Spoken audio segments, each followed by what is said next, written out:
and welcome to You Right, the podcast where creativity meets community.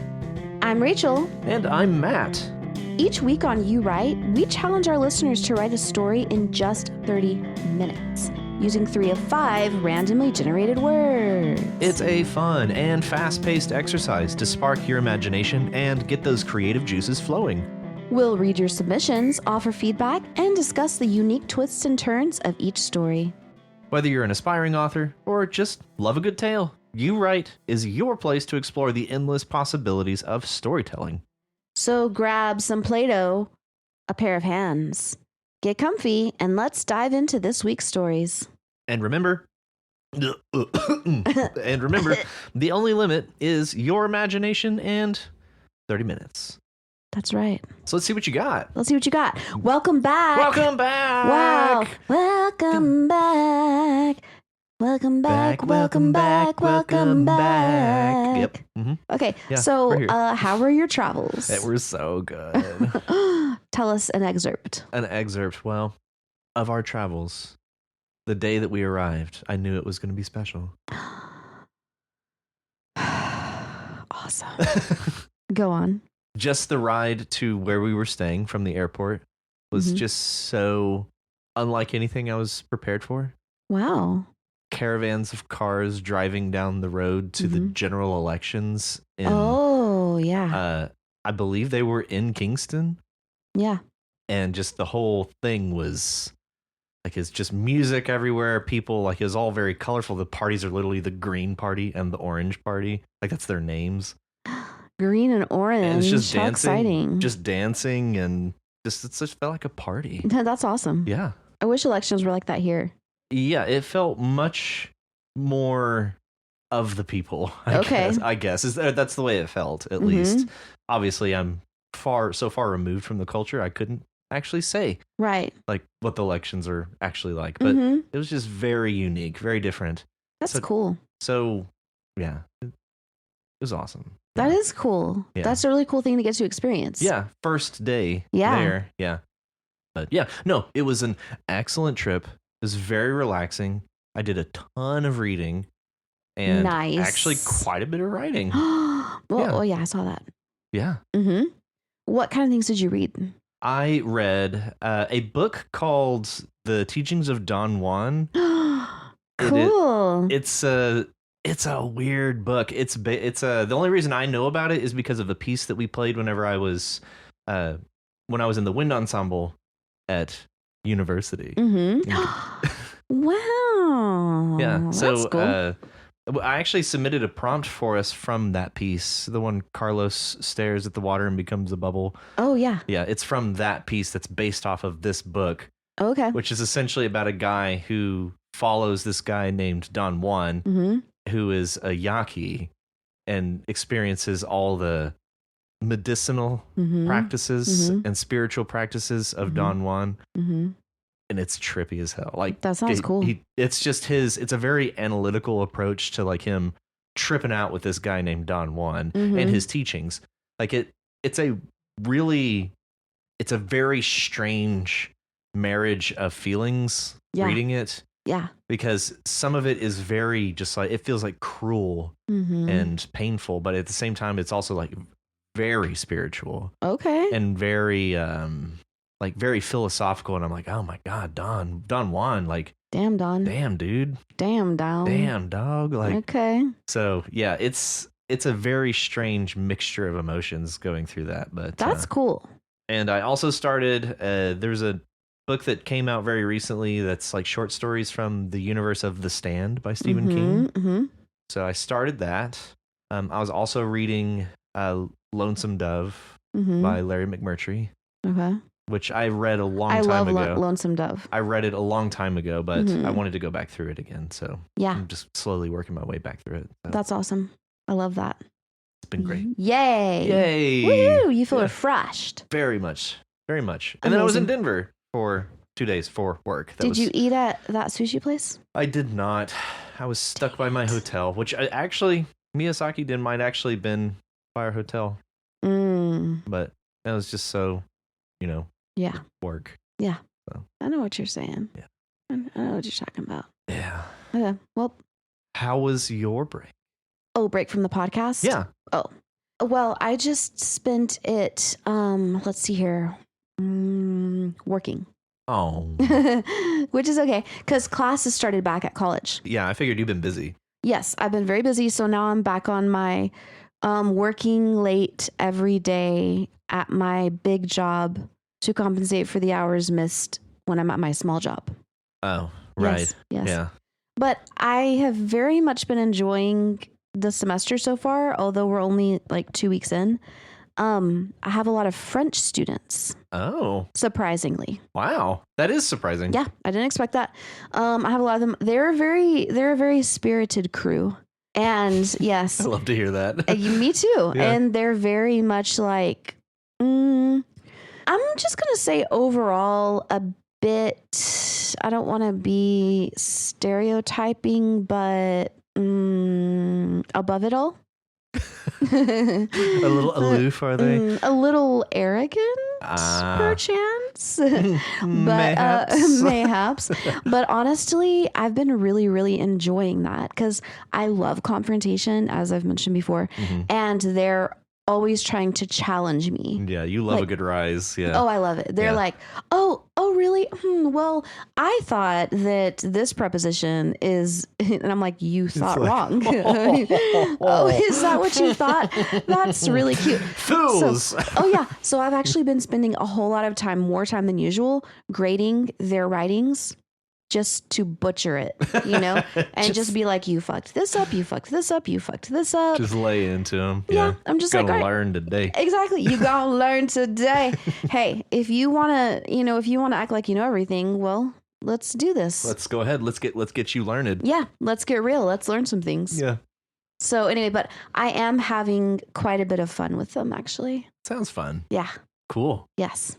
Well, that sounds really exciting. It is. I look forward to many more stories. Oh, yeah. And you know what? If I get some like really cool stuff that they've written, because I always love the stuff that my students write. And I've already have like, it's just so, first of all, charming in their broken English. And second of all, so intriguing to get their perspectives on things. Oh, yeah. Yeah, absolutely. So if I have some real gems, I'm going to probably present them during the pod. Be sure to ask permission first. I will. Yeah. And they will be like, of course, you can highlight me in your podcast. Of course, yeah. Yeah. Of course, I'm worthy of that. Oh, yeah. Yeah. Oh, yeah. They're going to love it. Yeah. Reserve it for only the most... Cute. The most cute. Yes. Yes. Well, did you see all of our stories? That I did. They're all quite long. Yeah. They're Laungustbember. Laungustbember stories. Laungustbember. Yeah. That's right. Yeah, they are. Yep, but doable. Quite. Quite doable. Yeah. So who did we decide to read this week? I do believe that we decided to read Reporting by Walker by Faith. Yes, we did. Yeah. Yes, we did. Walker, welcome back, buddy. Hey, Walker. So this Are we showing an appropriate amount of love and adoration for you? Walker, oh my God. Walker, we missed you. We miss you so much. That's too much. That's too much. Stop it. Yeah. No, but seriously, welcome back, buddy. So this is Reporting by Walker by Faith. Before his words began, she knew that not a single one was true. She'd figured out the awful truth. She'd find the proof. She'd find the proof. This young reporter had her break. The hearts of young and old she'd shake. Her point of view, a new fresh take, would detonate. For like a virus left unchecked, her facts cared not for whom they wrecked. If proven false, she'd just deflect, and redirect. Her bias? None, she'd gladly claim. Ne'er mind the man gave her name. Was like the man who spoke, the same. So little changed. She could not stand the man who bid the council spare the coffin's lid to keep the hotel on the grid. She was a kid. when Daddy lost his war with drugs, and no one here, no one above, could stir her heart to gracious love. For these foul thugs, for these foul thugs. And so she dug, and so she schemed, with half-truths bursting at the seams. Her article was all she'd dreamed. It struck a theme. It struck her theme. The news claimed that the man who spoke was not some random homeless bloke. None other than the owner's folk. A killing stroke. A killing stroke. You see, they'd planned the whole affair. They knew the game was rigged, unfair, and so they took their rightful share without a care, without a care. They played such mournful melodies that pulled upon the council's heartstrings, and yet a lie, the whole damn thing, their elegies, their elegies. Forsooth, we find these halls of men, now shaken by the news again. Yet what is true, and who will win? No cycles end. No cycles end. Excellent reading. Well, thank you. Yes. And excellent work, Walker. Yes. I see that you did your style. Yes. Again, what was it called again? Oh, forgot. Shit. Well, whatever. Yeah. You did that. Yeah. Yeah. Your style. Yeah. I really like this, especially the reading it. Yeah. Reading it aloud really lands. Yeah. It's so fun. It's just so fun to read it aloud. Okay. So what do you think is going on here? It feels, well, just by the nature of the title reporting and the narrative qualities that we're getting about her and her, where was it? When Daddy lost his war with drugs. I feel like we're really touching a theme there with Dad and her as a kid. This hotel, which recurs from last time, if I'm not mistaken, this hotel. I want to say that this is probably her reporting on war on drugs or violence or something along these lines. Like her biases, like the way that a reporter can be biased and how their past informs their report, how their history with a subject makes them biased. It struck a theme. It struck her theme, like taking something and twisting something to meet an end, to serve a purpose. Yeah. I think it's a lot to do with these biases that we carry and how we end up perpetuating cycles. Okay. Yeah. Through our biases. For sure. I don't know, but I kind of like took a more, narrative interpretation. Absolutely. Yeah. Which I'm always trying to find out the story. Even whenever I listen to songs, lyrics, I'm like, what's the story? What are they talking about? Yeah. I almost feel like it's about, maybe it's about pharmaceutical companies. Yes. Like big pharma and how they know exactly what they're doing the whole time. And they act like they're mourning. They're like, oh, another druggie died. Yeah, they played such mournful melodies that pulled upon the council's heartstrings, and yet a lie. The whole damn thing. Yeah, that's exactly what I got from that. Yeah, but actually they planned it. They knew that it was going to happen, and they didn't care as long as they got their share. Yep. Forsooth, we find these halls of men not shaken by the news again, or now shaken by the news again. Yeah, and so. And that kind of, I feel like, is where that cyclical nature, especially the way we end, no cycles end. This reporting on this, it never changes. Yeah. It's the same thing again and again and again. Nothing changes. And despite any of these biases that we may carry, they're creating a deeper vein in people who are affected by this. And they just keep cutting deeper and deeper so long as it's perpetuated. Yeah. Right. And I do feel like we're reaching a breaking point. Yes. I feel like that's the case. But time will tell. Yes. Time will tell. But yes, I feel like we kind of hit the same narrative scope. Yeah. Yeah, it's really interesting, and I just love like reading through it and trying to find the thread, trying to follow the thread. Yeah, the when Daddy lost his war with drugs, and then we come like from that to the one that I'd mentioned. They played such mournful melodies. This kind of presenting her history and her, I guess her motive to report on these things. Yes. And how her history and her biases are informing her theme, and how they just keep playing such mournful melodies, yet a lie. The whole damn thing, a lie. Yep. Yeah. This is a heavy one, Walker. It is. And I feel like it's touching on similar themes to your previous entry, which again, we did ask for a continuation. So it really did feel like a continuation in this same style, this same narrative poem, which is beautiful. It is beautiful. This is utterly beautiful. And I just have to commend you, the rhythm that you're able to strike, not to mention the rhyming scheme of everything, but I think most notably for me, the rhythm of your language is very effective. Yeah, it flows very well. And I'll admit that's the first time I read it aloud was just now. Yeah.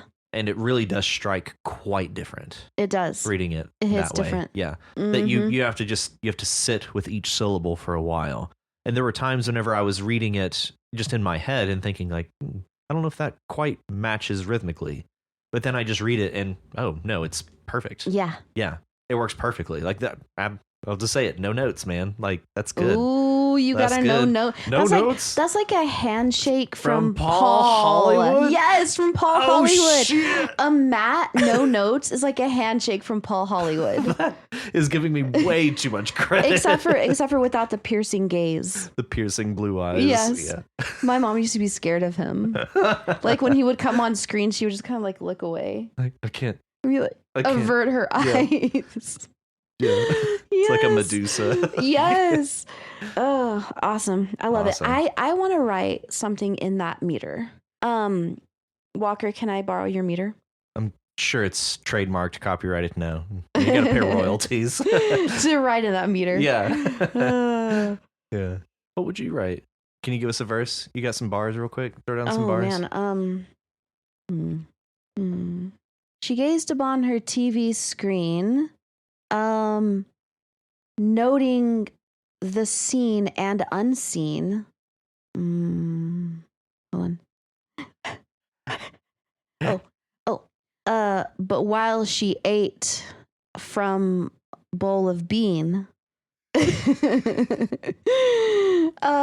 think you can pluralize it. Beans is fine. No, I like bean. Okay. It's funnier that way. But while she ate her bowl of bean, she thought, will they finally get me lean? Am I lean? Yeah. Am I lean? Am I lean? Am I lean? Yes. How's that? Yes. Yes. That's beautiful. Am I lean? Am I lean? I'll probably put a little bit more thought into it if I actually write one. Yeah, but, yeah. Right on. Okay, cool. Awesome. Yes. So thank you, Walker. That was lovely. Thank you, Walker, for reporting. This is lovely. Yes. Okay, next up, we've got All Fair Chatwin. The fairest of Chatwins. Hey, All Fair. Hey, All Fair. All right, so we have Dreams of the City Under the Violet Sky. That's quite the title. Yes. Yeah, it's a very evocative title. It is very evocative. I really, really enjoyed this. I did too. I really loved reading it. I love fantasy. I definitely got Narnia vibes from this. Oh, man. This felt like I couldn't tell the direction we were going until I think once we got to like the part 2 section. Because so much of this made me think like, are we doing like a 3-body problem kind of thing? Like, 'cause talking about like the 3 stars and the virus and the like people being controlled and seeing things. Like it felt very 3-body problem there for a while. But yeah, the tying it into like the fantasy elements, that was, oh man, this is so fun. Like, because it feels like this marriage of these two things, like this sort of light sci-fi with fantasy. Yeah. Yeah. Man, you're hitting all the right notes for me. Yeah.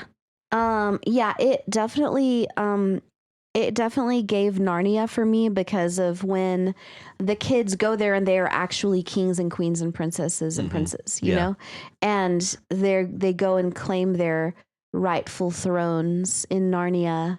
Whereas on Earth, they're just some dumb kids, you know? Yeah. Schmucks. Right. Some urchins. Exactly. I just loved the fantasy element of this a lot. I loved the fantasy element more than the sci-fi element of this. Oh, yeah. Oh, and it certainly leans much heavier into the fantasy element. Yes. And all of the theming, the color theming of everything, like lilac and purple and just shades of everything. It's violet. It's this whole, like, it feels like a revolution, like a cultural revolution that's starting in coffee shops and beat poetry and stuff. And it is revolutionary. Yeah. It is interesting because it also gives you a kind of V for Vendetta feel as well. Yeah. Like people getting on the bus and like showing their like purple whatever. Yeah. You know? It wasn't quite right, but you could tell that they'd really seen something. Yeah. And the whole kind of the elusiveness of the symbology that it's so vague, and yet you can kind of the vagary of it allows the reader to just kind of put something in its place. Yeah. It's just really mystic and mystifying and really, really cool, really cryptic. Yeah. And I want to know, like, how did it start? Yeah. Like, how did they first stumble upon this dimension? You know? Yeah, and it's described as a virus, like as a contagion, basically. Well, it's like, is it a virus or a cult or a social media phenomenon? Mass hysteria? Or aliens or God or magic? Like that's textual in one paragraph there. Aliens, God, magic, something else, something beyond our world. Like, but it's really interesting because it kind of is like you could classify a lot of things as different phenomena. Like, for example, before scientists discovered what seizures were, it's like, oh, that person's possessed. You know, like there's a demon in them. Yeah. Well, maybe there is. You know, like which I don't know, which belief system do you want to go with? It's Schrodinger's demon. Schrodinger's demon. He both is and is not possessed until proven otherwise. Exactly. It's Schrodinger's agnostic demon. Yeah. Yeah. It's like, how do you define these things, and why do we define them the way that we do? We decided in this society to lean on science. Yeah. Scientific explanations. Yeah, we crave explanation where none can be given, I guess. Like just as a people. Yeah, humans do. Yeah, as people. Yeah, but they they arrive at different points of how to explain things. Oh yeah. The unexplainable. Oh yeah, and science will also. Oh man, I'm going through a book called The History of Nearly Everything, and it's fantastic. Ooh. And it just starts at the beginning. The Big Bang. It's very science oriented, and it starts out very like celestial, like it starts out in space. That's where it all begins, essentially. But it's moving through history and like how we came to understand and know the things that we know, and how wrong we were for so long about things, and how it's just like, nope, that's not right. Right. Yeah, completely disproven. And it's just like this walking us through like how we have come to understand the things that we know. Yeah, highly recommend. It is a little dated. How do we know that we're right now? I think that's precisely why he's going through this. Is like it's just kind of uncovering. Is like, well, it's been proven so many times how wrong and how we can easily disprove something that we were so sure of at one point. Yeah. That it just removes any ability to be confident of any information anymore. Yeah. Exactly, because it's like, okay, whenever they used to like let bloodletting, you know, and they were like so sure this is the problem. Yeah. You know? Well, now we're like poisoning people with cancer, you know? And in the future they're gonna be like, those barbarians. Oh yeah. Oh, a big part of it was, well, and a lot of it is willful, like not even necessarily ignorance. It's just a willful harm, like usually for the sake of capitalistic gain.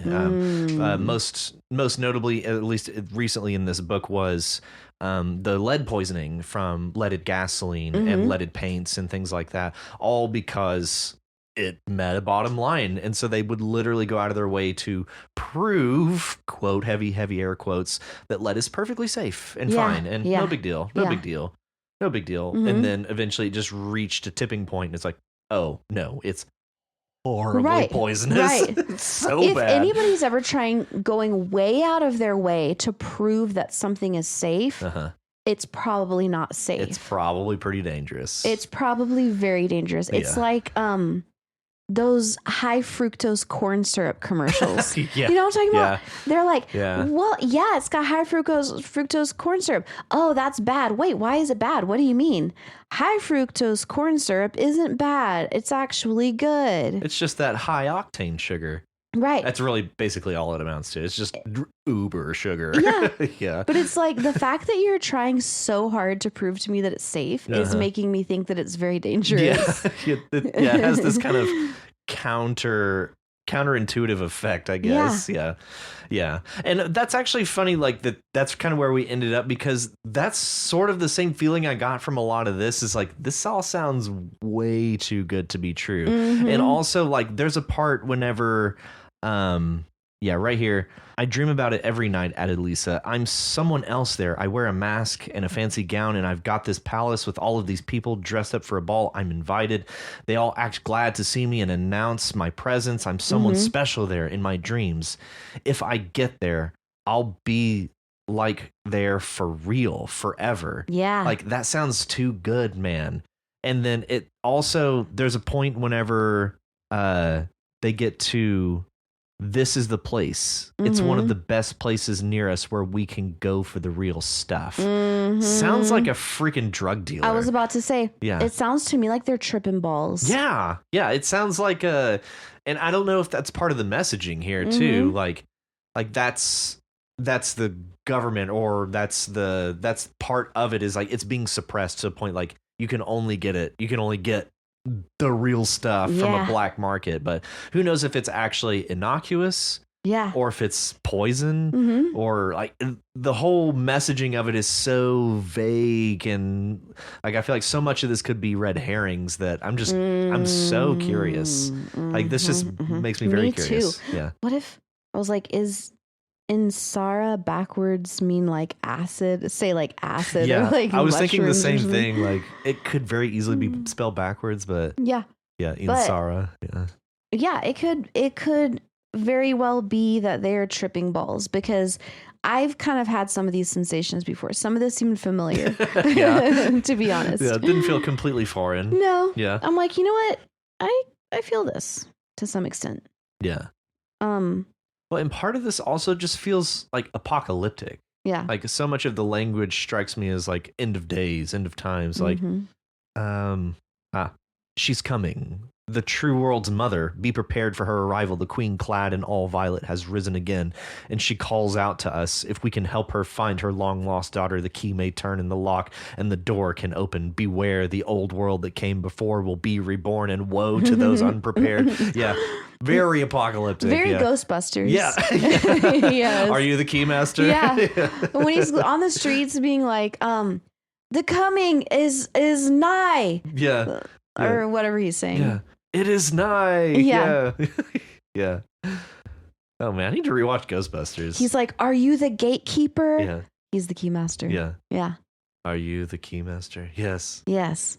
You the gatekeeper? Yeah. Yes. And then they just right. Oh, Sigourney. Yeah. Oh. Sigourney, so hot. So hot. Especially in that hot dress. Hell yeah. Yeah. Yeah. Anyway, so yeah, and then we get to the part with these the coincidental name Kiana and Kania. Yeah. Like, as soon as I saw those names, because like in the text they're basically stacked on top of each other, and I was like, that's not a coincidence. Yeah. No way that's a coincidence. And then they basically played up, it's like, oh yeah, almost the same as your name. I was like, oh, okay, so we're just going to call it out for exactly what it is. So yeah, we really start to lean into the chosen one. Yeah. There's one part that I thought was really inspired. This is following this song that we have here, The Skies Glow Bright, The Day Falls Tonight. Here, this paragraph that follows, the words in the tune weren't perfect either. nobody ever got it 100% right. And this is a theme that we've kind of been playing with anyways. Yeah. With their drawings or plays or poems or songs, but you could tell when someone had a true dream of Insara and was trying to convey what was caught in their souls. I really like that kind of as a means of, as a metaphor for describing somebody who has like this spark of inspiration, like this true creativity, like it almost feels like you're channeling something, like it's there. The muse. The muse, exactly. Yeah, the spheres, like they're there, man. And so like trying to capture that in whatever medium that you're creative in is so imperfect and flawed that I thought that you captured that idea really well. Yeah, that is really, really well verbalized. Yeah, I really liked that. Where it says, "What's the worst that could happen?" That seems like foreshadowing. Yeah, there's nothing good ever follows. Yeah. Oh, what's the worst could happen? Words. I read that. I was like, oh God, no, you had to say it. Yeah. What now? Yeah. And that's basically whenever the whole thing starts to spiral and she was seeing lights, pale purple lights. Yeah. Blue trio of circles. Yeah. And at the end, though, I wondered if they were like tearing her face off. Yeah. It seemed like it was getting a little gruesome there for a minute. Yeah. Tear off the mask. Pain. No mask. Tear off the mask. Sharp pain at her neck and jaw. Yeah. There was blood. Yeah, I think they're tearing her face off. Yep. Either that or she's like emerging from like a cocoon. Yeah, she's decocooning. Yeah. Yeah. Hopefully she's doing it to herself and they're not doing it to her. Maybe it's just that movie Face Off. Yeah. There's going to trade faces. Yeah. She'll be John Travolta next. Yeah. And suddenly John Travolta rises up and in Nick the Cage violet is real confused. robe. Right. Yeah, I really liked this. Me too. It has a really excellent pacing.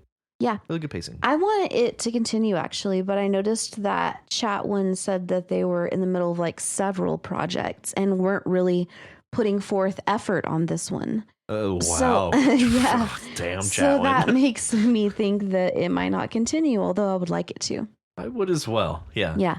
Yeah, I think this is worth continuing. It's very intriguing. It is. And as always, all fair. Very verbose. Very verbose, yeah. Well, I don't even know if verbose is quite right. It's just very thorough. Like you have a lot of information here. And I gotta commend you, man. Like this is a hell of a thing. It's a hell of a thing. This is a hell of a thing, yeah. It is. Yeah. I really did enjoy it though. Me too. I really did. Yeah. Thanks, All Fair. Thanks, All Fair. And up next, Brownie Hunt by Nick Tew. Hi, Nick. Hi, Nick. All right, so we are back with our adventures. We got Magnus. We got Balistrano. We got what's our Akiyano. point of view characters? I don't know, but we got Akiyano. Yeah. I just kept saying in my head Aquilano. Yeah, I don't know how it's supposed to be said, but yeah. So we're essentially, this is basically just a development, and we get a little bit more information about, I guess, what day-to-day life is not like. It's not normally like this. They're normally not hunting brownies. Right. This is unusual. Yeah. So we're picking up in a moment whenever they are, I guess they're doing this just to sustain. I don't know, but I was like kind of picturing the bad guy toadstools on Mario Brothers, you know? The brown ones. Oh, yeah. Oh, the Goombas? The Goombas. Yeah. I was picturing a Goomba. A Goomba. Yeah. Oh, yeah. With like the big toothy smile. And then you just go boink and you just smush them in the ground. Yeah. Yep. It was in the middle of the week that most of the town's adventurers had been on their backs, that a brownie had been raiding supplies. That was the explanation for why we were hunting a monster instead of collecting bounties on people like we usually preferred. So yeah, it's because of this virus that's spreading through. That's right. And actually, I really liked the opening paragraph there for part 1. The errant virus had been one of the deadliest plagues in living memory. Named for the river Errant it spread along, it had laid low an empire and decimated populations across the continent. Being as widespread as it was, ironically meant that people became very knowledgeable about treating it, and by now was just something that kept you on your back for a week, rather than something that killed you. I don't know why, but that's a really excellent opening paragraph to kind of lay the scene for us. Also, I can't really say why, but that's sort of how it feels like COVID has become. It's suddenly it was actually I thought that too. Yeah, just at that moment it felt kind of inspired by possibly by that, but not to diminish the terribleness that is and or was COVID. Yes. But just the same, it's sort of like the public perception of it now. But nice to offer this explanation of how we got here and why this is not what they would normally be doing, because this is one of the first occasions that we have of them out genuinely just adventuring, I guess. Yeah, actually I noticed Nick's comment about like he feels like he didn't like set the stage well enough or something, but I was really surprised to read that because I was able to visualize that setting better than I do with a lot of Nick's stuff. Yeah. The stuff of Nicked. Because it's like they were walking down a road. I was picturing kind of like Lord of the Rings. Yeah. Like traveling down this path. Yeah. The adventurers, Yeah, the party, Yeah, so I was like able to picture it a lot better than I picture just like very it just seemed more tactile. I don't know how to describe it. It just seemed more narrative. Yeah, I think I follow because a lot of what's happening around them doesn't need serious description, but the circumstances I think did. And so you gave us the circumstances. The scenery is the scenery. Yeah. And where they are and what's immediately around them isn't necessarily as important as the circumstances that brought them to this point itself. So yeah, a lot of the background, I think the reader can just fill it in. Like that's kind of this weird gray area where it's like you want to offer description, but you also don't want to be so descriptive to the point that you eliminate any ability for the reader to just be creative on their own, because it is kind of this creative process for the reader as well. Oh, totally. Yeah. Because then you'll find yourself oh my God. Tolkien. Yes. Yeah. You'll be Tolkien-esque. Yeah. Which I love Tolkien and all of his works. Yeah. He could have left a little more to the imagination. He's a little fluffy sometimes. A little fluffy. It's a little fluffy. It's all right. It's all right. It's his style. He's a genius. Absolutely. Obviously. Also, what's a hillock? I don't know what a hillock is. So whenever it's in there, it actually just confuses me more than it helps lay the scene. Right. But I'm also, an American in the 21st century. So me not knowing what a hillock is both my fault. Yeah. And also I'm just removed from the time. Right. And so his descriptive work is some of the finest in the biz. Yes. But at the same time, it's very descriptive. It's very descriptive. Almost to the point of like it's distracting. Yeah, I know. Yeah. Yeah. Yeah.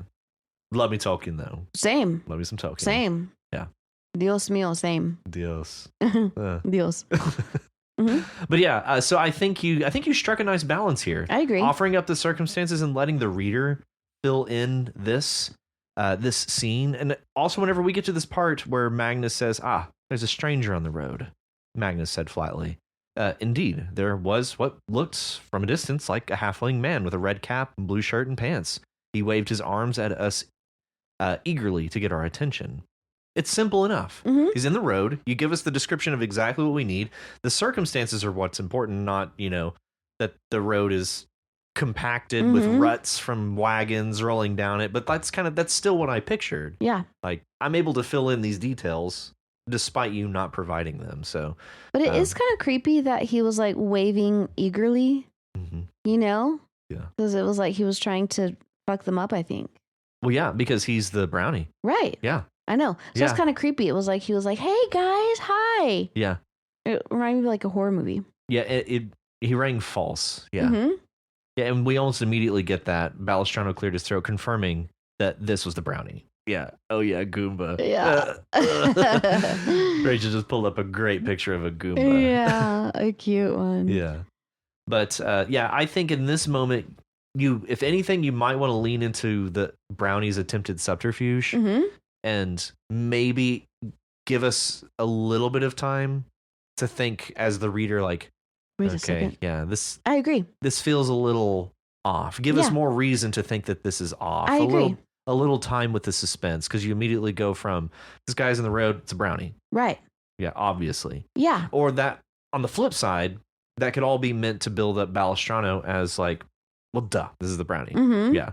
Just he's very capable. He's on the job and or this is very simple for them. Yeah. Like this is like they're a level 10 party and this is a level 1 minion something. I would like to be creeped out a little bit more by the brownies seemingly welcoming behavior. Yeah. You know? Yeah. I would like to sit on that for a second.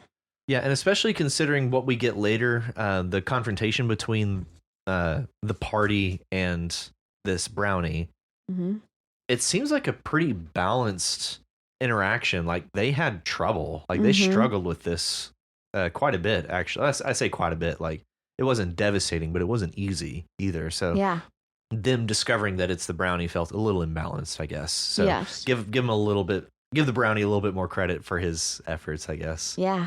Yeah. But beyond that, we move into essentially we start moving into more of like their immediate skills in dealing with this brownie. We get things like paralyzing gaze, Gorgon's gaze, seeker shot. We also get close distance from 2 different people. And so we just kind of start building up more of their capabilities and their actual skills. I really liked Gorgon's gaze. Yeah. That was cool. That's fun. That's fun. And also the Gorgon's gaze. Our foe froze up. We bolted forwards, all of us, and the brownie rose to its feet. So that actually, considering Gorgon's gaze, turns you to stone, no?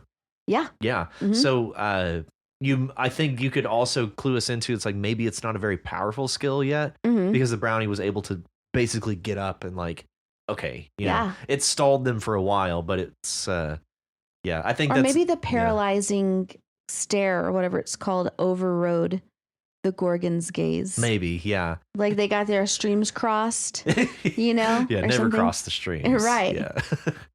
But yeah, it seems like you could use that as an opportunity to, not saying that you need to change the outcome, just clue us into why that was the outcome of these 2 skills. And that's just a different kind of descriptive quality, I think. Yeah. Like, yeah, I don't think we need to dwell on that. Yeah. But overall, I really like this scene, and it was confusing because their weapons were just disappearing, just poof, gone. I was like, what in the world? But you pay that off wonderfully whenever we learn that they have this, what is it? Not a lot of animals or monsters with that kind of ability to warp space. So you pay off that skill, not in the moment that it happens, but in their utilization of the brownie's skin to make a bag of holding, essentially. Yeah. That's very cool. Oh yeah. I love that idea. Yeah. So the way you pay off those moments of their stuff just popping out of existence. That's really cool. Yeah, that was cool. But yeah, we get the whole scene, like part 2 here, blood beginning to trickle down my chest. So yeah, cluing us into it wasn't an easy fight for them. And we also get kind of the dynamics of this party here. This part, so our point of view character is injured. Yeah. Aquilano or Acciano. Yeah, whatever. Is basically tasked with healing, and we get this exchange. Rather than moving away to help the others, Aquilano stayed watching me on the ground. You don't need to watch me, I chided. I do, he said. I also know that if I'm not in your way, you will insist on moving to try to help. I'm not that bad, I insisted. I have no intention of opening a wound unnecessarily. Aquilano didn't blink. I appreciated my team's concern, but their protectiveness was sometimes insufferable. So that's a very interesting dynamic there. What makes them so protective? Like it seems like our point of view character is the leader, but it almost seems like egregious. Like it's almost like they either don't trust or they don't have faith that their leader is going to take care of themselves. So they have to take it upon themselves to make sure that they don't injure themselves. Well, I mean, it's like the way that like royalty is treated with kid gloves, you know? Yeah. Makes me wonder if they're royalty. Yeah. Yeah. Like everybody has to like pamper them and keep them from harm, I guess. I don't know. Yeah, almost like it's kind of like a childlike, Yeah. like parent over child relationship. And yet they also seem to be the one making decisions. So yeah, I also thought if they might be some form of royalty or like they must be protected. Like if something happens to you, it's all then we're over. fucked. Yeah. So that's a point of intrigue for me with these, with this party here. Yeah. With this fellowship. Yeah, the fellowship. Yeah. But no, and then we kind of move further into this whole exchange of like, what do we do with this? Do we eat it? And they're like, no. Yeah. No, dude, I will not eat it. And we really dive off into that whole cannibal conversation. Yeah, it's like kind of semi-cannibalistic conversation. Yeah, because it is sapient creature. But I don't think it was sapient. The brownie. I think it was. I think they consider it a sapient creature, and so everybody's. I don't think so. I think that Nick kind of commented on that in his comments. Oh, you're right. Yeah. Oh, you're right. I forgot about the comment. Yeah. But it reminded me of when people eat octopus. Oh yeah. I feel like that's a very fucked up thing to do. Yeah. I've only ever had squid. Right? Yeah. Yeah. Squid. Which I don't know. I've also had squid and that might be equally as fucked up and I just don't know it. But eating something that is like the same or at a very high level of awareness is kind of I don't know, man. That's a scary gray area that I have a hard time thinking about because cows are smart. Yeah. Cows are real smart. Yeah. So are pigs. Yeah, pigs are very smart. Yeah. So that's a line that I don't really like to think about, frankly. Yeah. Makes me sad. Makes me sad. But anyway. But yeah, so they basically decides like, no. Yeah. We're not doing that. But they will use the skin to create a bag of holding, specifically the skin off the head. Yeah. Which that just created such a crazy picture because I also I was picturing like a Goomba head. Yeah. It's just like, oh man, that would make a great bag. Yeah. Making a purse out of it. Yeah. That'd be kind of nice. Yeah. And also this kind of, when you're bronze rank, you can't be choosy. I mentioned. And if you want to make a bag of holding, there's not many parts better than those from brownies. Not a lot of animals or monsters with that kind of ability to warp space. Very cool. Very cool. And I like that you wait to pay off that skill. Yeah. Yeah. That's a really great way to do that. So really well done. Good job. Good job. Thank you, Nick. To you. Thank you, Nick. I think it is now time to move on to our new segment. Which I was thinking we could call it Sick Author on Fire. We could still use the same like fire sound. Yeah. Yeah. Authors on fire. Authors on fire. Yeah. Yeah. Yeah. So this is a positive side of the coin. Yeah. Same coin. The other side. Same coin, but it's the other side. Yeah. Yeah. We want to sometimes point out the cool things about authors. Yeah. And I suppose in this case, some things that they're doing and how they're doing what they're doing well. Yeah. Like they're kind of from their perspective. Right. And learning from them. Yeah. And taking some points. Because, I found this article recently, which I sent to Matt. And also that website is horrible. Can't stand that website. What website? The one that the article's on. Nofilmschool.com? I was just riddled with ads. Like I had to get through so much nonsense just to get to the content. Awful in what way? Ugh, okay. It's just really unusable. Really? Yeah. I didn't. I had to go to an archived page to get to it, to get past all the ads. It was weird. I literally just clicked on it and read it like every time that I read it. It's like fascinating. Yeah. Okay, so this isn't even traditionally what we would call an author. It's Quentin Tarantino. Yes. Yeah. So, screenwriter. And he is known for excellent dialogue in his movies, which, in addition to many, he's known for many things, but yes, his dialogue is. And I will say that one of my favorite dialogues in film is in Inglourious Bastards. The opening scene. With the Jew hunter. Oh. Yes. It's so good. Yes. Holy shit. It is so good. But honestly, it's scenes all over that movie with him especially. So of course the actor has a lot to do with it, but the dialogue is written really, really, did I say written? Yeah, maybe. Okay. The dialogue is written really, really well. And so I found this interview where he was talking about how he first started making dialogue. And what he did is he just started, basically he watched tons of movies and he would remember scenes. He has a really good memory. So he would remember scenes and then just like write them down. But then there would be pieces missing because he didn't remember everything. Well, yeah. And the reason that he was essentially transcribing these scenes from memory is because he didn't have any scripts to work with. And he's, as an actor, he's trying to like get scenes to work. To like practice. Yeah, to practice and work with colleagues. Yeah, he didn't have access to any scripts. And so he was writing down what he remembered from scenes. But then, of course, there would inevitably be missing spots where he didn't remember exactly what they said, or he's like, oh, what did that person answer, or whatever. He would just make shit up. Yeah. And then he started filling it little by little. It says little by little, I would just start filling in more blanks and just kind of go off and do my own things and add to the scenes. That was my first attempt at writing dialogue with stuff like that.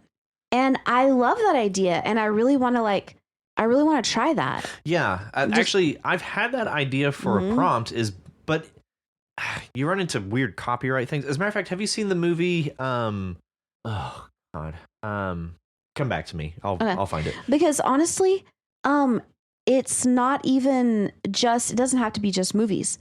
It could be conversations that you hear people having. Right. So it's like you're at work, you hear people having this conversation that was like interesting in some way to you. And then you go back and try like at the end of the day and try to write down what was said. Or finish a conversation that you only heard a part of. Yeah.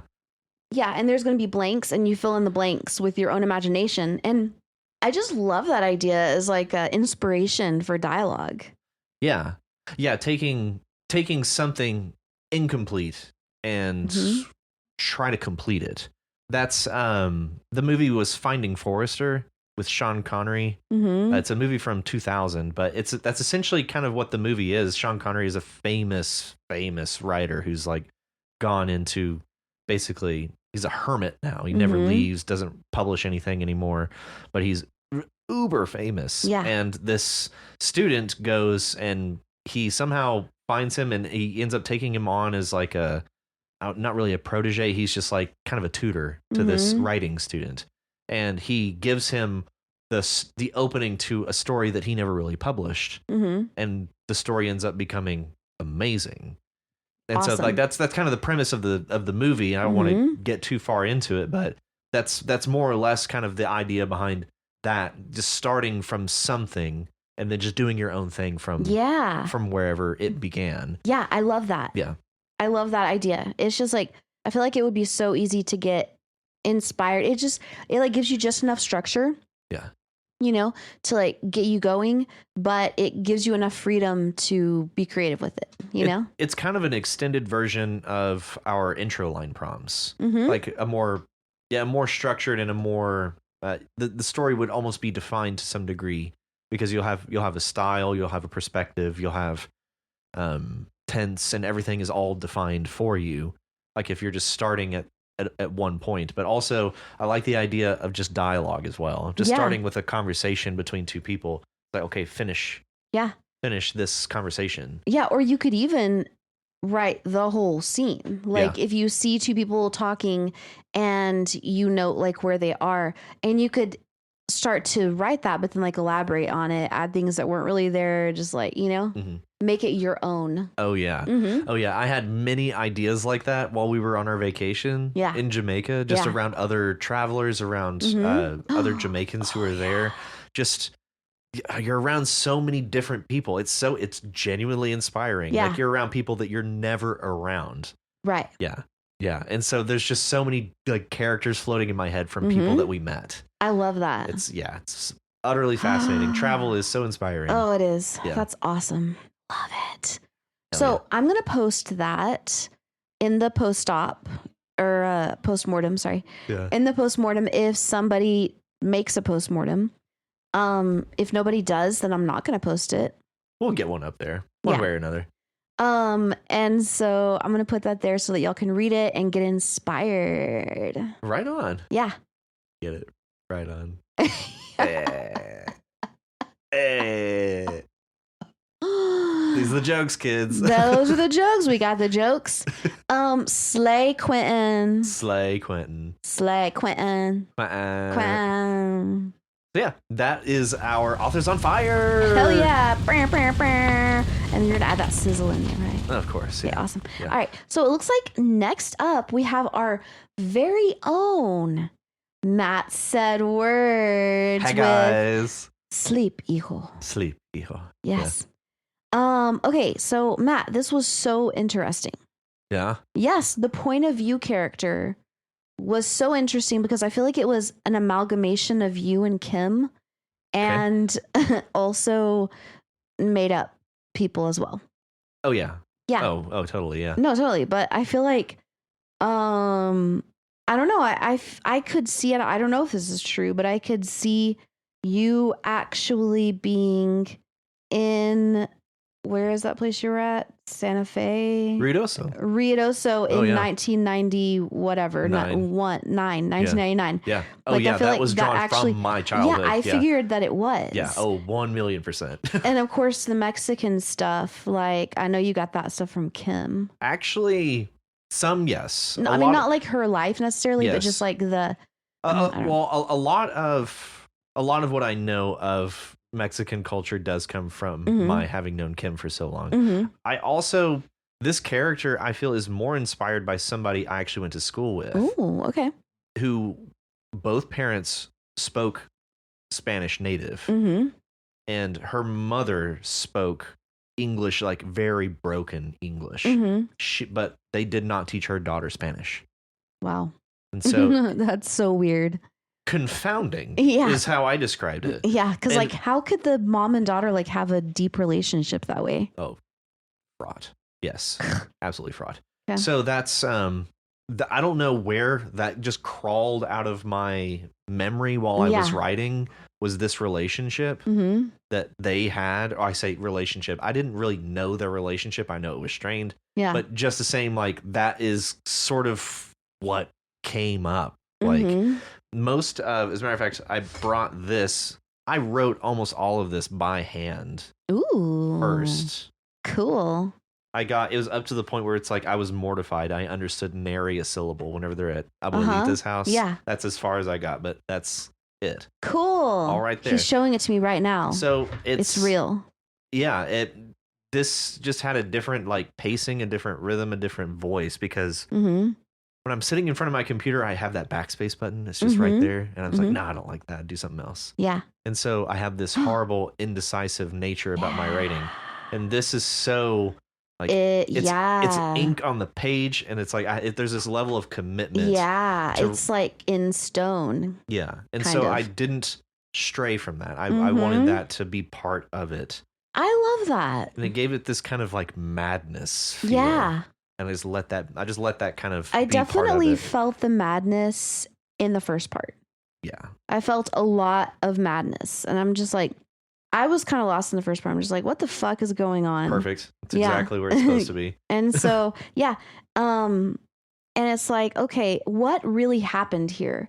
You didn't tell us, right? Like, I kind of did. There wasn't a reveal, was there? There's a reveal, but it's also, man, this is the vaguest of concepts, and there actually is, there's something I could say that would spoil this, and I'm trying to decide if I want to spoil it.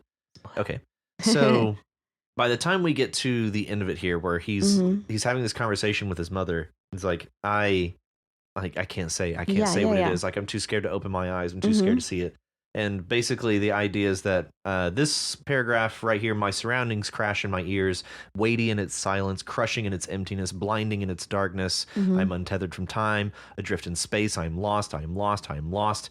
Like, he's genuinely lost. All of what he's saying is exactly true as he sees it. He is unbound from time. He is adrift in space. Like, he's in blackness, inky blackness, gone. He's had a stroke. He's had a horrible stroke, but he is still himself. He's adrift in his own mind, for we are multitudes. And he is lost in his dreams and his sleep and his memories. Oh my goodness. And so it's this strict internality that he's stuck inside. And every time he tries to wake up, he wakes up into vastness and emptiness and multitudes. Yeah. Oh my goodness. So yeah, that's the concept that I'm going for. Oh. Wow, that's scary. Yeah.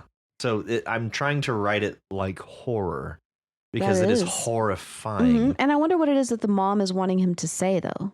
Just to say, like, because he's trying to write all this down. Yeah. He's trying to write down, because from his perspective, it's like he's been flung out into space.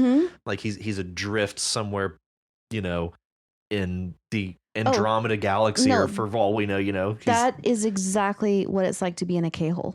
Yeah. Exactly. Yeah.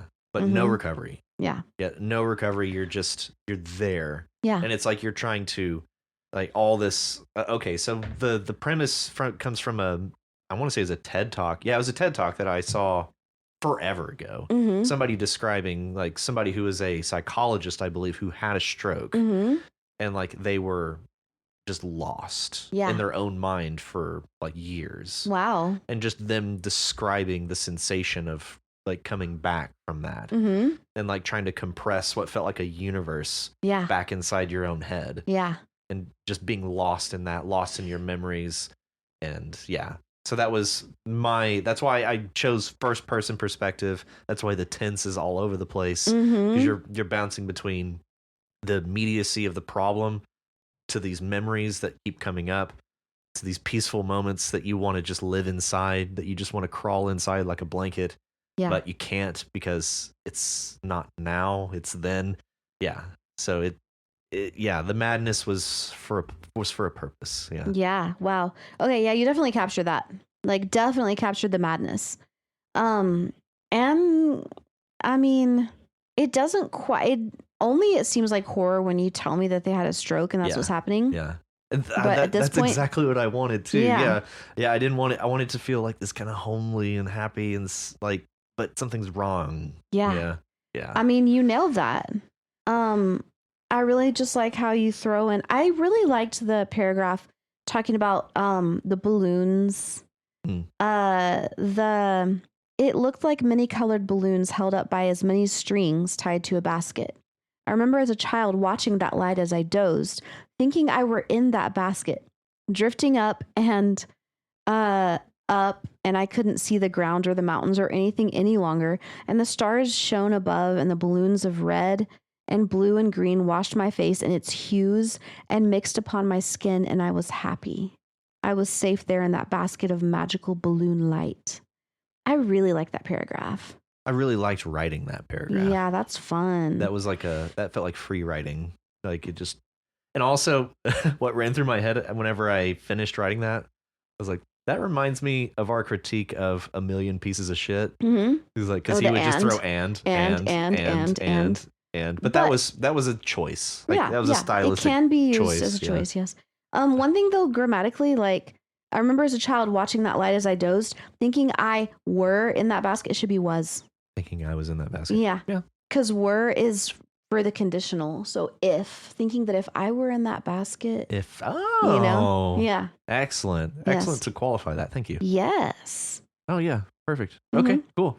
And there was there was something else that I really wanted to point out, but of course I didn't mark it. But there was another thing, which is when you're talking about the food and you're like, oh, and I misused whom. Ask the sea who that is them. What I was going to mention. Yes. That's right. It should be who. And then I'm glad that you found that, because that was going to drive me crazy. But then whenever you're talking about the food and how it's unusual to the boy.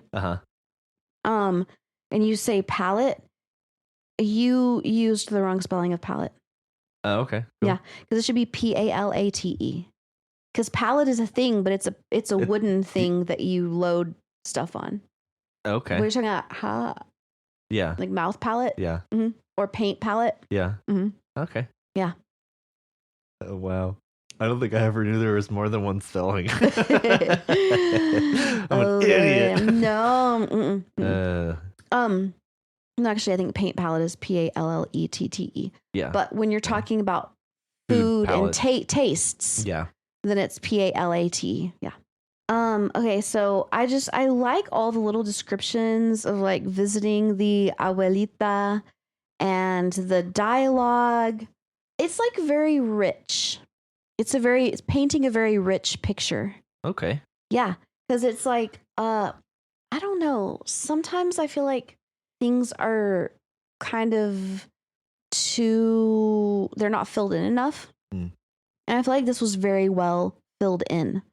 Because it's very rich with, first of all, feelings, frenetic feelings, and scared feelings, and then memories, setting the scene of like the childhood home, the dialogue, with the mom, and talking about the food. I just feel like there's a lot of like senses going on. Oh, okay. Like all these sensory things. That's awesome. That actually wasn't something I was consciously trying to do. It just I just kept being led there. Yeah. But like I just kept leading myself to these points where like cuz those are the kind of things that stick out in your memory. They're the sensory things.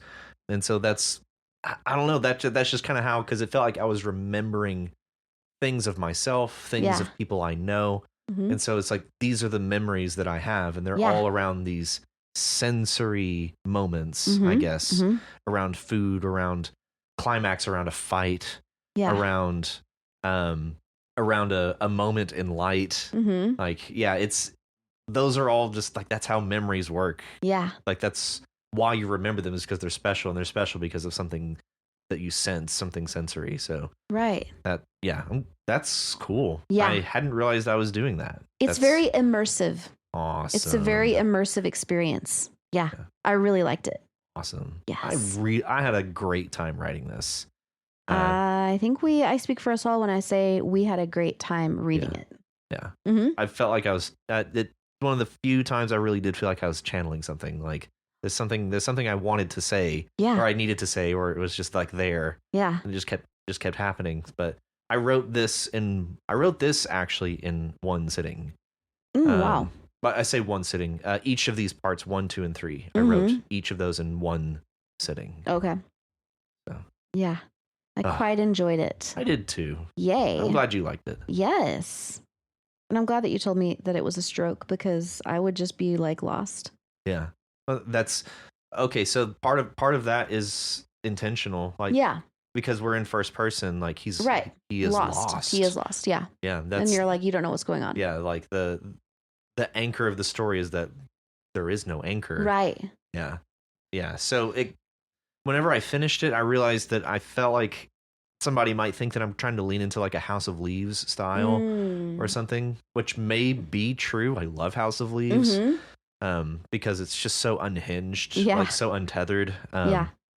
That's not how I set out to do it, but I would be flattered if anyone compared me to House of Leaves. There you go. Compared this to that, because whenever I got to the end of it, that's kind of the same sensations that I had was especially like the early chapters of House of Leaves. Yeah, like the memories and stuff, like the flashbacks. Yeah, so disjointed. Yeah, you done good. Thank you. Yeah, thank you. Very good. Very good. Okay, so I do believe that next up we have a late entry. How dare you? How could you? How could you? I Ain't the Gray by the Prismatics 19. Hey, Jake. Hey, Jake. I Ain't the Gray. Yeah. Oh, man, I hadn't read the title since I read this. Yeah. Oh, man. Yeah. Great. Yeah. Great. I love this character. I love this lady. Yeah. I honestly I felt ashamed whenever I felt this feeling when I read it, but I felt kind of jealous of her high and roaming around.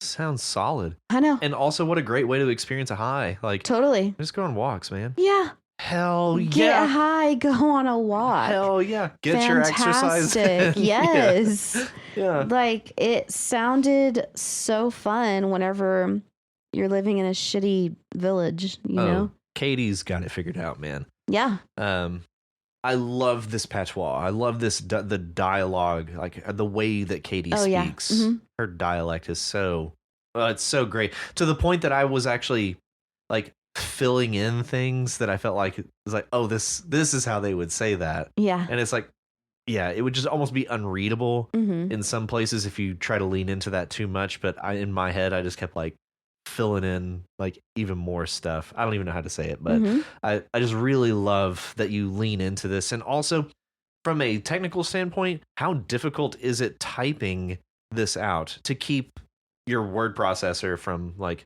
oh, you misspelled this, let me fix it for you. Oh, you misspelled this. Oh, you misspelled this. It's like, no. Well, mine doesn't fix it for me. Mine just underlines it in red. Does yours fix it for you?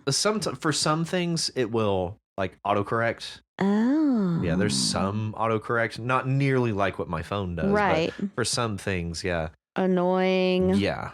Yeah. So yeah, just from a technical standpoint, I'd be curious. It's like, are you fighting the machine to make this work this way sometimes? Yeah. Yeah. Yeah. Yeah. I also really enjoyed the way that she talks. It's very familiar to me with my family. And I did have fun once I got into the like swing of, you know. Yeah, it's a rhythm. The way that she talks, then I really enjoyed reading it. Yeah. Yeah, because once you do kind of fall into step with her, it really does jive. Yeah.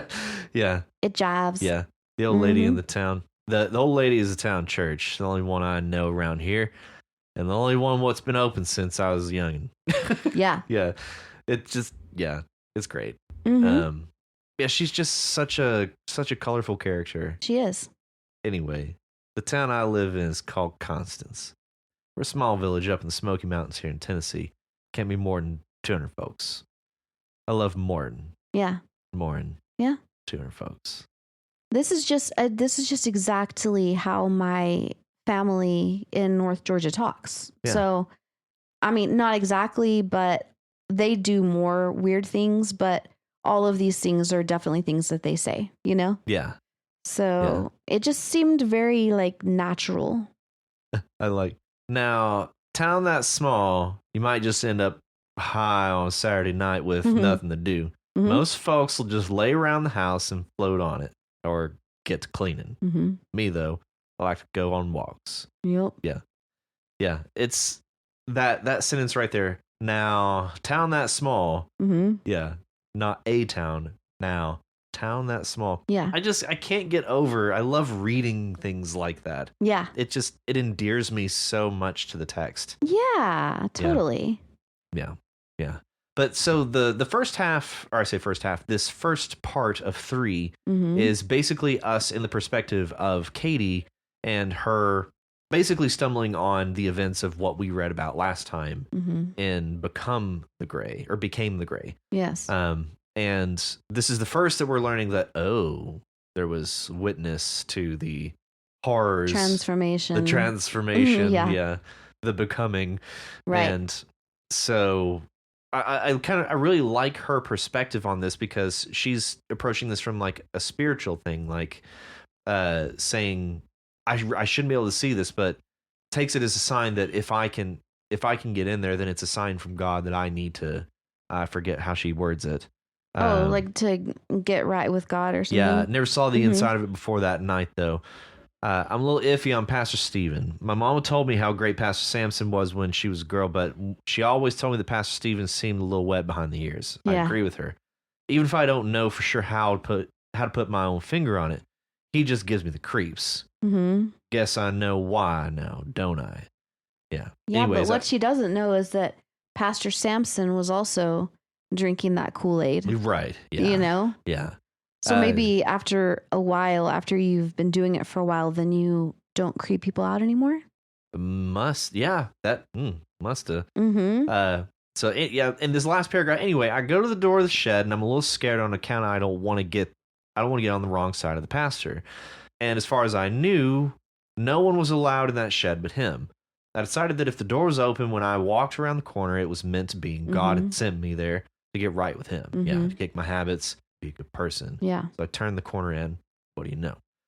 So interesting. And then interesting. It's disgusting. Yes. Very, very disgusting. And we move out of first person. Yeah. And we take this to third person bird's eye view. Yeah. I thought it was interesting how Katie, when it's first person Katie, she seems very like tough and like no nonsense. But then when we move to third person, she suddenly seems very weak and vulnerable. Katie, small and skinny in her meager frame, was shaking like a leaf in autumn that is just on the verge of falling. Yeah. And so suddenly, I really like that. Yeah. So suddenly I see Katie from a totally different perspective. Like literally. Oh, yeah. And she's actually not maybe outwardly as badass as she projects inwardly. Yeah. You know?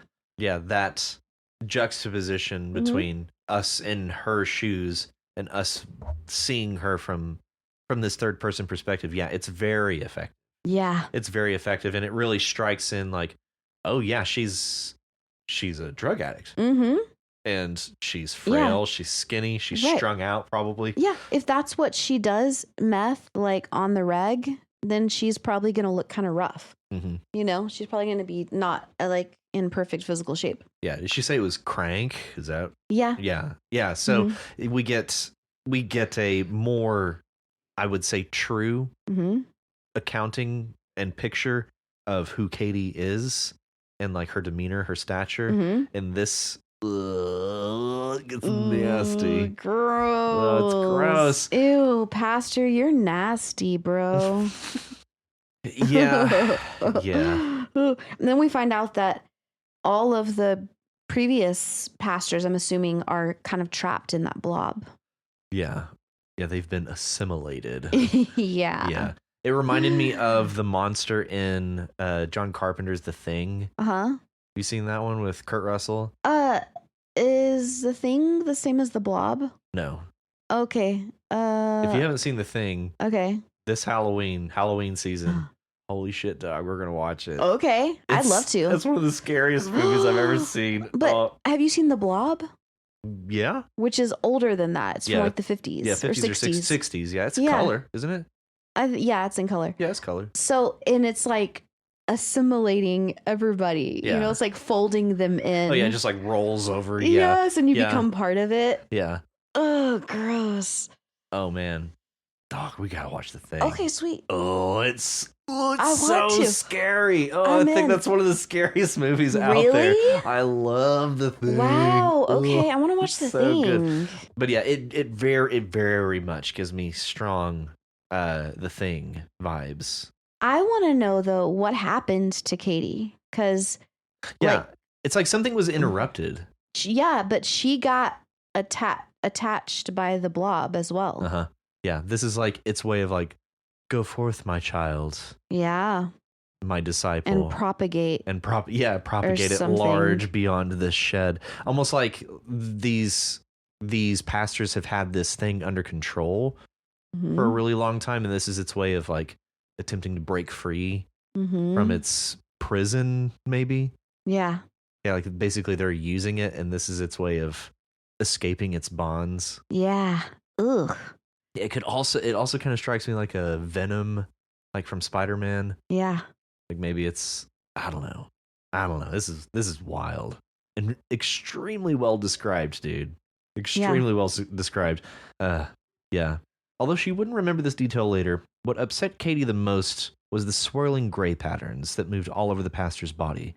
For a moment, she could swear that they were spelling something. Just so intriguing. Yeah. Like I wonder what they were spelling. Yeah. What's going on? Oh, this is good, dude. This is really good. It is. And also, it's like when Pastor Stevens awoke, he scrambled, knowing what he must do. He worked with efficiency, taking Katie out of the shed and locking it once again. He deposited her still unconscious body a mile away by the creek. Okay, so I feel like there's more. Then. I feel like there's more going on there. Like, yeah. What do you mean he knew what he must do? Yeah, because he's assimilated. Yeah. And so it makes me think that, well, when I first read that, I knew he wasn't going to kill her because she was telling us a story. Mm-hmm. But I don't know. I'm just like, what does that mean exactly? What is he getting at? Or maybe like he knew what he must do because the gray told him, I must propagate. Yeah. Go send my disciple and put her at the river for her to be discovered so that I may grow and prosper and bring forth chaos to the land or something to that nature. Because it does. Yeah. Yeah, I'm not sure. Because I'm like you, it feels like there's more there than we just immediately know. Yeah. Damn. And then we move back into Katie's perspective here. I was cold as hell when I woke up next to Raffman's Creek. I think part of it was being in the dark, all covered with dew and sweat, but I think part of it was my brain. Yeah. Yeah. And then when she's like, I'm not stable. I'm not good. Someone help. Like, that sounded, I don't know. I really liked that. That sounded like really natural and something that somebody like her would say. Yeah. And I wonder what's going to happen to Katie. Yeah. I worry about Katie. Me too. Yeah. Yeah. That purple stuff wasn't just some alien or some toxic goo. I don't know how I remember this part, seeing as I forgot how I just got the creek and what happened. But yeah, she just, like, she's distressed. Yeah. Yeah, and the description of these faces that are like coming out from it, like, must have been at least a dozen. Yeah. Ugh. Yeah. Ugh. Willies, man. It's all the lineage of pastors. Creepy. 12 generations. Yep. Creepy. Super creepy. Super creepy. And I see why you wanted to get back to this. This is cool, man. Yeah, it is. This is really cool. Dude, hell yeah. Yeah, good job, Jake. Thank you, Jake. Quite enjoyed it. Very much. Yes. And that is all of our stories. That's it. For this week. So shout out to Walker by Faith for being selected here today, as well as All Fair Chatwin, Nick to you, me, and Jake. Thanks, guys. Thanks, guys. Yeah. Thanks for joining us joining us on a long break, a long journey. A Laungustbember. The longest of bembers. The longest of bembers. Yes. And that moves us into episode 52. Woo! Woo! So for episode 52, we issued a sound effect prompt. So to find said sound effect, head on over to our subreddit. Go there. At reddit.com/r/urepod. Get there. And click on episode 52, and there'll be a link. And get you on over there. Go on listen. Go on listen to that thing. And the words to accompany this sound effect prompt are illustrate, litigation, grind, offensive, and scream.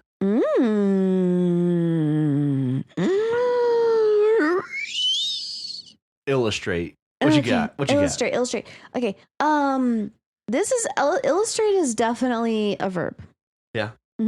Yeah. I feel like there's probably a very cool etymology behind this, and I feel like it's related to light.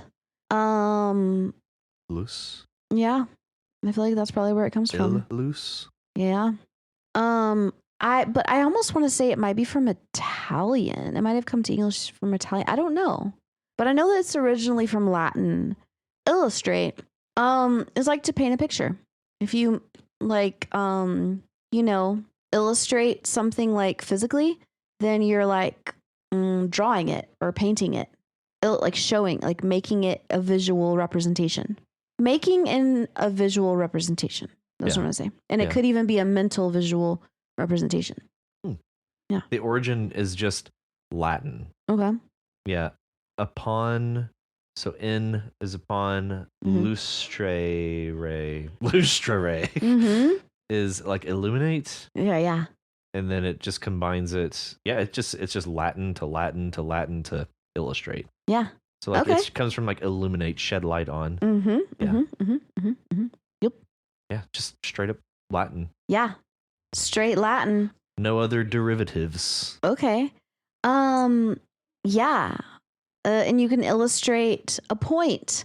To illustrate that point, I present this. Yeah, whatever. I'd like to share an example to illustrate that point. Yes. So you can illustrate something mentally or physically. And to illustrate this point, I present Exhibit A. Exactly. Yes. Illustrate. Illustrate. And the next word, litigation. Oh my God. Litigation. Man. Well. L-I-T. I thought you were going to be like, litigation. Litigation. Litigation. Okay, so litigation. Well, this is something about legal stuff. Are you going to litigate? Isn't litigate like sue? Litigation. I think isn't that law? Is that law? Like litigation is like a lawsuit or something. To litigate something, isn't that to take it to the court? The process of taking legal action. Yeah. Yep. Mm-hmm. Yep. That's it. It's like lawing something. Lawing something to death. Yeah. Litigation was not a terribly popular word until the 2000s. Oh. Wild. Oh, interesting. Okay. I should say it wasn't nearly as popular as it was. Why is there a really weird spike for the word litigation in like the early 2000s? That is weird. Maybe because people just started suing people more. Weird. Okay. And so, of course, we can have it as an adjectival noun.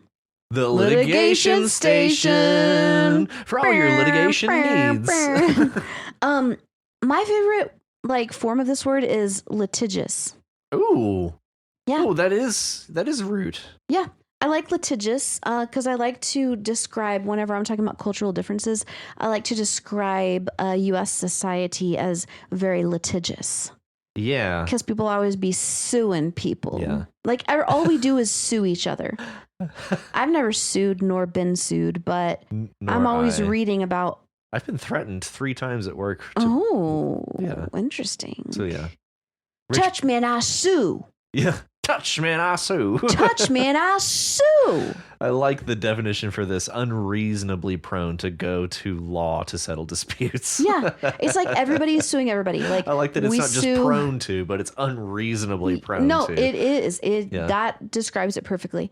It's like our government is suing another government. I heard about something like that recently. I'm like, are you fucking kidding me? They don't follow the same legal system, dumbass. Like, you can't sue another government. You can, but it's fucking stupid. Yeah. Exactly. Yeah. Litigation. Litigation. Yeah. Yeah, it is a good one. Mm-hmm. It also has a nice rhythm to it. Yeah, it does. Litigation. Especially if you add station. Litigation station. Yeah, it has this little lilting quality. Litigation station. Yeah. Litigation station. A litigation station. You almost have to have the litigation. Yeah. Oh, litigation station. Uh-huh. And our next litigation word. Station. Litigation station. Litigation station. And our next word is grind. Grind. Woo! Grind. Okay. Grind is a noun and a verb. Yep. Pulverize. Yeah. Trying to think of another adjective. To make very small. Yes. To make small. To like. Pulverize is perfect. Yeah. Yeah. That just came in my head. That's great. Yeah. When I heard that, I was like, pulverize. Damn. Yeah. Dog. It is like to grind it down. But then, of course, we also use it in slang, like to grind, to do the daily grind. Yeah. Keep your nose to the grind. Exactly. Yeah. I like to grind. Which is something skateboarders do. Right. Yeah. Exactly. I have grind blocks on my skates. Oh, sick. Oh, yeah. Not just skateboarders. No. Yeah. Wheeled people do. Wheeled individuals.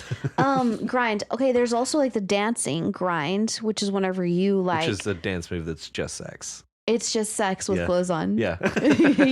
Yeah, pretty much. Yeah. But it's okay though, because you're on a dance floor and clothed. So it's fine. Yeah.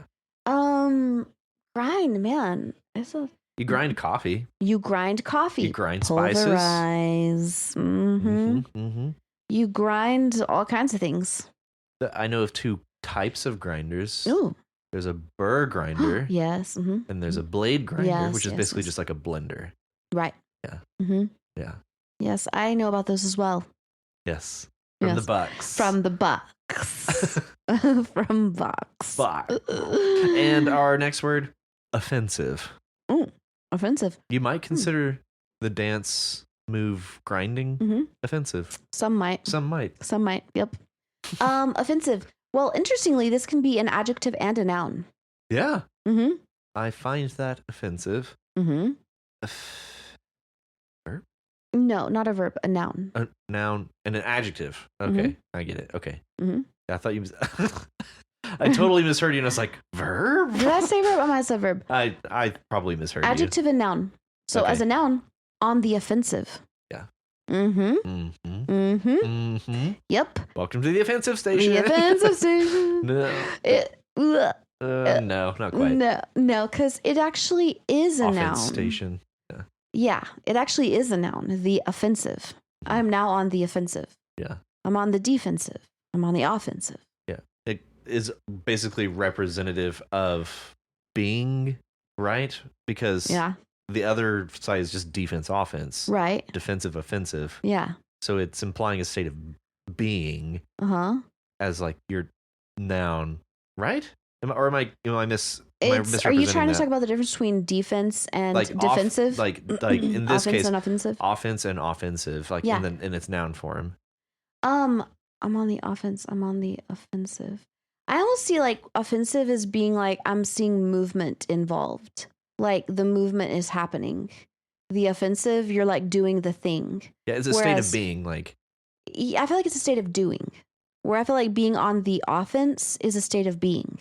I feel like the "if" adds more of a like an incipient quality. Like it adds an action. Okay. Like on the offensive, it means you're actually doing offensive things right then. Okay. You know? Like I'm thinking about a sports team. Like you are grinding right now. You are grinding like at this moment. At this moment. I'm on the offensive. On the offensive. Exactly. But you could be on the offense team and not be doing anything. That's just a state of being. I'm on offense. Yeah. Yeah. I'm on offense. I'm not on the offensive, but I am on offense. Yeah. When you're on the offensive, it's like it's happening. You're doing it. You're grinding. Got it. Yeah. Yeah. Perfect. Yeah. Perfect. Okay. Yeah. Yeah. Yeah. Now we got to the bottom of that. We got that nailed down. Hell yeah. And our final word, scream. Scream. Scream.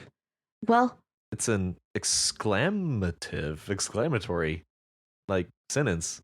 Well, what do you mean? The word scream could be a sentence. Well, scream. Any like verb could be go. Yeah, go. Scream. Sit. Stand. Shut up. Scream. Scream. Yeah. One of my favorites is, I think this is a Zappa thing. It's like, laugh. Laugh now. Yeah. It's like laugh. Oh, that's funny. Yeah. Be. Okay. Yeah. See? That's how you can tell whenever something is, wait, what am I trying to say right now? I don't know. Never mind. I just lost the thread. Never mind. I lost it. Yeah. Okay. But scream. Okay. So we can definitely use as an adjectival noun. Yeah. We can definitely have a scream station. Of course. Yeah. Yeah. Yeah. We call those screamnasiums. Right. Screamnasium. Yeah. Yeah. You can scream is a verb. A scream can be a noun. Yeah. A scream. But can scream mean anything else? Scream besides that one thing? I mean, it's a movie. Right. But it's... No, I think that's it. I think that's all it means. I don't think it can be anything else. Scream. I just have to know. Well, wait. I thought of one. Wow, that was such a scream. That means it was like really fun and exciting. Yeah. It's not necessarily the sound, but it's just like something that was really fun and exciting. Oh, wow. Yeah. Yeah. So, yeah, there were more definitions than I was thinking. Really? But it basically is all just variations on a scream. Yeah. The sound. Yeah. And the final one is informal. An irresistibly funny person, thing, or situation. Such a scream. You're such a scream. Oh, you're scream. You, this guy. You. This guy, am I right? Yes. Yeah. Such a jokester. Such a scream. Yeah. That has made it into the dictionary. Yeah. The movie's a scream. Yeah. That's the version that they give us. Mm-hmm. That movie was a scream. Similar, a laugh, a hoot, a gas. Oh my God. A lark. I'm gonna start saying that one. I actually used lark the other day. Really? Like in that way? Yeah. Yeah, just for a lark. I think was the way I used it. Cool. Yeah. I want to start using it like that. Oh yeah. Bring back lark. Yeah. Yeah. That show is a lark. Am I right? Lark, yeah. Such a lark. A riot. Yeah. An absolute riot. Sometimes I slip in words that actually don't mean the thing that I'm using them as, or words in other languages that people don't know. Mm-hmm. And I'll just slip one in, and I'll try to pad it so heavily in context that the person doesn't notice and they understand what I'm saying. And it often works. Hell yeah. Yeah. Just give any word enough context and it's like, yep. It's like, oh, that's what that means. Now what you need to do is you need to just slip in things that are entirely made up. Just slip in sounds. Yeah. And pat it in context. And it's like, okay, that's what that means, I guess. A sound. Yeah. Okay, I like that. But one thing that I do to my boyfriend a lot who speaks Spanish is I will be like, we'll be walking into the living room, let's say, and I'll like gesture to the couch and like look at him and I'll be like, soso, which is Mongolian for sit down. And he, for the longest time, never questioned it. He would just sit down. Because it was so much context. We walk in and I'm like, oh, look, here we are at the sofa. So. So. Yeah. You know? The gesture, right. the little nod. The peering at the couch. Yeah. Mm-hmm. So. Yeah. And he'll just sit down. All right. Yeah. And then I finally had to like point it out to him. Like, you do realize that I'm not speaking either English or Spanish, right? But you're doing what I'm asking you to do. Uh-huh. So it's like, if you use enough context, you can say any word. Yeah. And people will, understand. Verbal, nonverbal, contexts. Like it's all in the delivery. Yeah. Yeah. Yeah. You need to just put in sounds now. Yeah. Yeah. Okay. Like what, for example? Well, maybe in that same example with somebody else, you just be like, okay. Yeah. Okay. Well, I can say that whenever or like right, but that already means that that already means that though. So then in that case, all sounds do mean whatever context you're putting in there. They're wrapped exactly.